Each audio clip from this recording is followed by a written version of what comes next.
Guys श्रम मन्त्रालयमा नयाँ श्रमको विषयमा डाइरेक्ट श्रम मन्त्रालयको नम्बरमा कल गर्दैछु ल।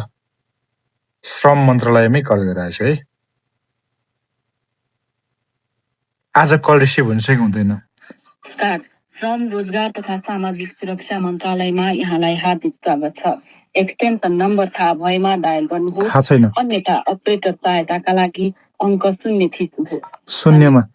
शून्यमा थिचे। फोन रिसिभ नै हुन्न।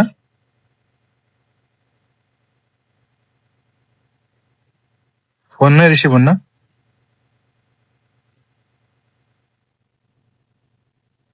प्लिज फोन रिसिभ भइदियो त। फोन रिसिभ भइदियो।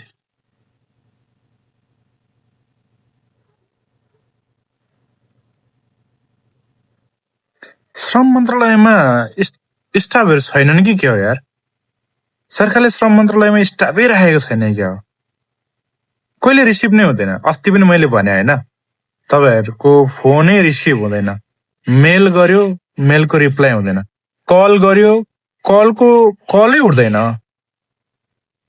ल हेर्नुहोस्, कतिचोटि कल गर्ने होला श्रम मन्त्रालयमा, कतिचोटि कल गर्ने होला।